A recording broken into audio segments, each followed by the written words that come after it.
Come to bcvort.com and comment every day for your chance to win 2-player mega bundles. So, hi everybody, I've finished building my army and I've stopped off with Michael to actually have a chat about one of the things everybody's going to need to know tomorrow, and that's going to be deployment for the new edition of the rules. So, basically, Michael, what I want you to do is actually take us through, say, a German deployment for tomorrow's game. So, where do I want to place my idiots? Do I have to worry about where my battery is? Are my units in the correct order for size-wise and things like that? So if you want to just take it away there and just tell us what you're doing as you do. I'd start with the 88s because they need a clear line of sight, clear line of fires. There's not so many in here on this table, but if you look at the table, then there's probably 2 lanes in here that they can fire through. So I would start with these. Let's just put these aside for a sec. One guy just left his battery, but whoops, doesn't mind. I'll fix that in a minute. Yeah. So I'd put 188 to cover this route, and the other one to cover this one. So they have to stay within command, which is 6 inches. And now they're done. Now I would worry about my 105 battery.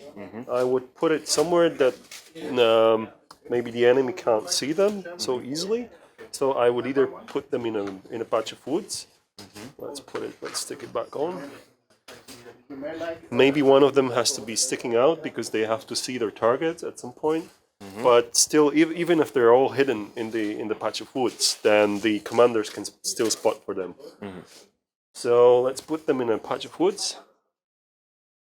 There we go. Then we have the commanders. I would hide them, because they can spot for the artillery. They can use some lines of sight through the middle. They can spot for the guns.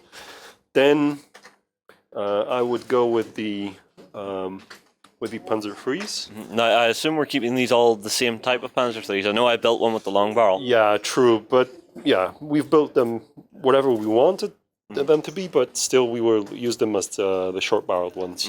But what we have to keep in mind is we have to stick within 12 inches. So I'm just going to hide them in case the enemy has the first turn and they don't get blown up first turn. Yeah. So maybe hide them behind the buildings here. That's the Panzer IVs. They have an artillery bombardment as well, so they... Wait. My Panzer IVs can act like artillery? Yes, actually, yes. Okay, good time in a can. Yeah. They're not so good at anti-tank, but they can fire artillery bombardments. Lovely. So, yeah. So I would maybe hide them a bit over there. Yeah. So if you could put them behind the buildings there for me. Yeah. So you would want them just in and around here. Yeah. Hide them for now. And then see where the enemy goes, basically. So if I put them something along... Yeah, all you have to keep in mind is they have to be within 6 inches of one another. But perfect. That's perfect, yeah. All right, and then our last unit of Panzer IIIs, yeah? Yeah, correct. And then we're going to use the cover of this building here. There we go. Within 12 inches of the edge of the table, and now we're done. All right, so this would be deploying to be the second player of the game. Yes. So you're hiding stuff, you're trying to keep yourself safe.